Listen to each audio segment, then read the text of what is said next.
ఉభయాహారులు అంటే మొక్కల నుండి లభించే ఆహార పదార్థాలు తీసుకుంటాయి, జంతువుల నుండి లభించే ఆహార పదార్థాలు తీసుకుంటాయి, రెండింటినీ తీసుకుంటాయి కాబట్టి వాటిని ఉభయాహారులు అంటారు.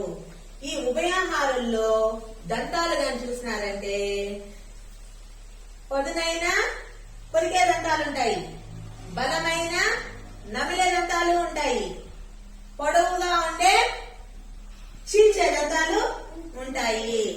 కాబట్టి వాటిని ఉభయాహారులు అంటారు.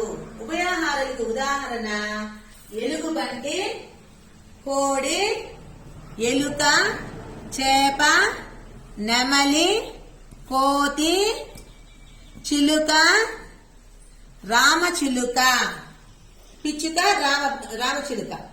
అర్థమైందా? వీటిల్లంతా ఏమంటారు? ఉభయాహారులు. ఉభయాహారులు.